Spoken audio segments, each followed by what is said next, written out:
안녕하세요. JM 메디컬 레시피의 최정민 원장입니다. 이제 겨울철이라 기침을 하는 환자들이 참 많은데요. 주변에서도 그냥 콜록콜록 기침을 갑자기 하는 경우도 있고, 저분은 몇 달 전부터 저렇게 기침을 하는데 왜 치료도 안 받고 저러고 있을까 생각하시는 분도 많으실 겁니다. 특히 코로나 이후로는 이제 옆 사람이 기침을 조금만 해도 사실 많이 신경이 쓰이고, 또 내 스스로도 사람들이 있을 때 기침을 하는 게 이제 피해를 주게 될까봐 걱정을 많이 하시는데요. 그래서 오늘은 기침을 하는 원인과 기침의 종류, 그리고 기침을 어떻게 치료하면 될지에 대해서 간단하게 설명드려보겠습니다.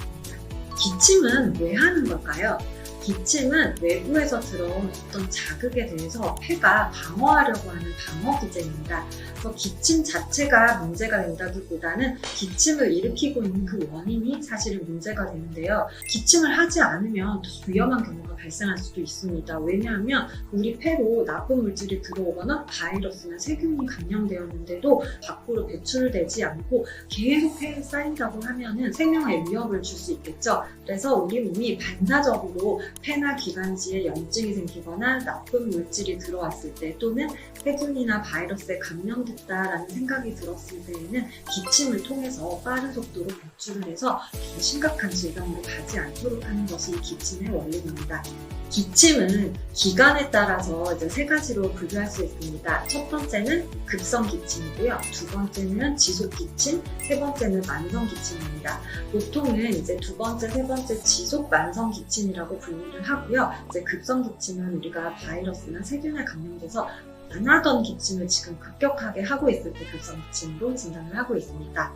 병원에 내원한 환자가 저 기침한 지 한 3일에서 5일 되었어요, 한 일주일 정도 되었어요 라고 얘기를 하는 경우에 저희가 급성 기침을 하고 있구나 라고 생각을 할 수 있는데요. 급성 기침의 원인은 가장 흔한 게 바로 이 바이러스 감염입니다. 바이러스 감염은 바로 쉽게 설명하자면 감기이죠. 감기 바이러스는 종류가 되게 많고 그 빈도도 굉장히 흔합니다. 하지만 감기 바이러스 자체가 생명에 위협을 주진 않기 때문에 특별한 치료를 하지 않아도 우리 몸의 면역으로도 좋아질 수 있습니다. 그래서 기침을 하면서 폐로 더 나쁜 바이러스가 들어가지 않도록 하는 기전이기 때문에 너무 기침을 못하게 하는 기침 억제제를 쓰게 되면 오히려 더 감기가 오래가는 경우도 있습니다. 그래서 환자의 증상을 잘 보고 가래 때문에 기침을 하는 경우에는 이제 가래를 좀 높일 수 있는 약 종류로 처방을 하는 것이 좋고, 발작적인 기침이나 자는 동안의 기침이 너무 심할 경우에는 이제 기침을 조금 억제할 수 있는 처방약을 함께 쓰는 것이 중요합니다.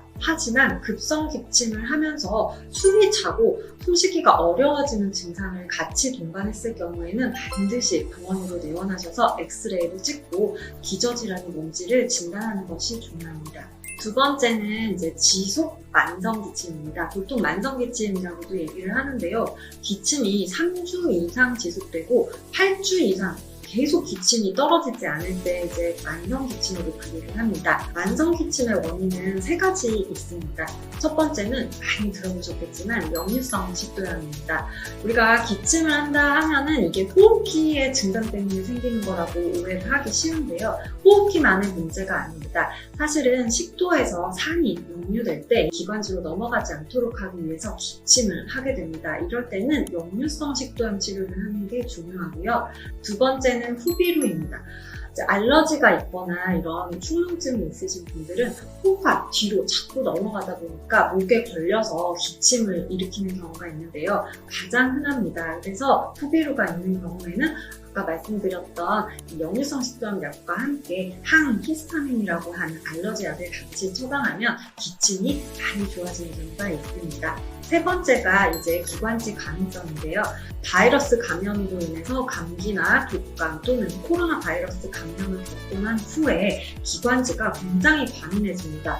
왜냐하면 이 기관지도 그렇게 강력한 바이러스나 세균에 한번 감염되고 나면 조금의 자극에도 다시 병이 들지 않기 위해서 더 큰 방어 기제를 보여줍니다. 그게 기관지 감염성인데요. 그래서 굳이 반응하지 않아도 되는 자극에 기관지가 예민하게 반응을 하면서 기침을 일으키게 되고 이는 굉장히 만성적으로 가는 경우가 많습니다. 특히나 코로나에 걸린 이후에 이렇게 8주 이상 기침을 오랫동안 하시는 분들이 많은데요. 이런 경우에는 반드시 병원에 내원하셔서 기관지 감염성을 좀 낮출 수 있는 약제들을 조금 복용하시면서 삶의 질을 좀 개선해 나가시는 게 도움이 되실 수 있습니다.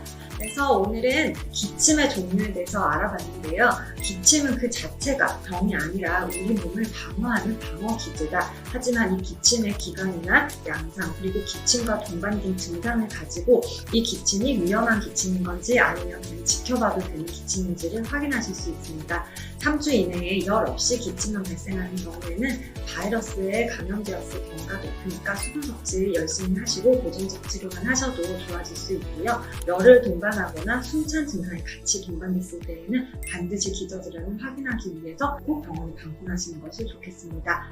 만성 기침의 경우에는 첫 번째 역류성 식도염, 그리고 두 번째 코비루, 세 번째는 과민성 기관지염입니다. 그래서 이 세 가지를 염두에 두시고 내가 3주 이상 기침이 계속 지속된다라고 생각이 드시는 분은 이 만성 기침의 원인 세 가지 중에 한 가지가 아닌지 또는 세 가지 모두 가지고 있는 것 아닌지를 한 번 더 확인해 보시는 것이 좋겠습니다. 제가 올해는 이렇게 증상별로 설명을 드려보고자 합니다. 물론 그동안은 제가 질환별로도 설명드렸고 여러 가지 호르몬이나 기능의학적인 면도 많이 설명을 드렸는데요.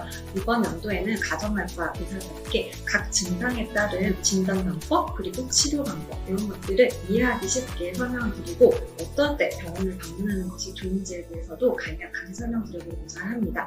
다음 시간에는 소화장애에 대해서 한번 설명드려볼 테니까요.